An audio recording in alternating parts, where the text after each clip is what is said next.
স্বাধীনতা দিবস ঘিরে সারাদিন নানা আয়োজন ছিল ক্রীড়াঙ্গনে। ক্রিকেটীয় উল্লাসে এই দিবসটি পালন করেছে বাংলাদেশ ক্রিকেট বোর্ড। বিসিবি আর ক্রীড়া মন্ত্রণালয়ের মধ্যে হয় এক প্রীতি ম্যাচ। আগামী বছর বঙ্গবন্ধুর শতবর্ষী জন্মদিন ও 2021-এ বাংলাদেশের 50তম স্বাধীনতা দিবস উপলক্ষে দেশি বিদেশি ক্রিকেটারদের নিয়ে একটি প্রীতি ম্যাচ আয়োজনের পরিকল্পনা করেছে বিসিবি, জানিয়েছেন বোর্ড সভাপতি। খেলাধুলা এক করে, ভুলিয়ে দেয় ভেদাভেদ। এই যেমন ক্রীড়াঙ্গনের সর্বোচ্চ অভিভাবক প্রতিমন্ত্রী জাহিদ হাসান রাসেল বনে গেলেন পুরোদস্তুর এক ক্রিকেটার। হোম অফ ক্রিকেটে 10 রানের অপরাজিত ইনিংসে আছে একটি 4-এর মার।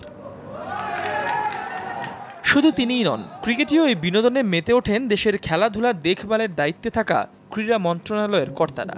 তাদের প্রতিপক্ষ আবার ক্রিকেট বোর্ডের দায়িত্বশীলরা। হোম অফ ক্রিকেটে ভিন্নধর্মী এই আয়োজনের উপলক্ষ প্রিয় মাতৃভূমির স্বাধীনতা দিবস উদযাপন। সুন্দরভাবে কাটানোর লক্ষ্যে, সুন্দরভাবে এগিয়ে যাওয়ার লক্ষ্যে আমরা মনে করি প্রতি বছরই এই ধরনের ম্যাচ আমরা আয়োজন করতে চাই।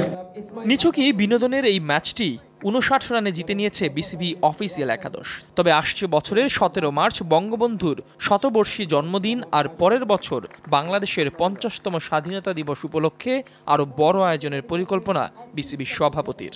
অনেক খেলাধুলাই হবে, সেখানে ক্রিকেটের জন্য আমরা এমন একটা কিছু চিন্তা করার চেষ্টা করছি যেটা নাকি আপনার সারা পৃথিবীর যারা নাকি ক্রিকেট খেলা দেখে তারা সকলে একসাথে যেন বসে দেখতে চায়। তবে মিরপুরে এমন আনন্দ আয়োজনেও ভেসে আসে ফতুল্লার শঙ্কার মেঘ। কেননা 3 বছর ধরে এই মাঠে টেস্ট না হওয়ায় টেস্ট ভেন্যুর স্ট্যাটাস বাঁচাতে দ্রুতই ম্যাচ আয়োজনের চেষ্টা করছে বিসিবি। ইহতিশাম সবুজ, যমুনা স্পোর্টস, ঢাকা।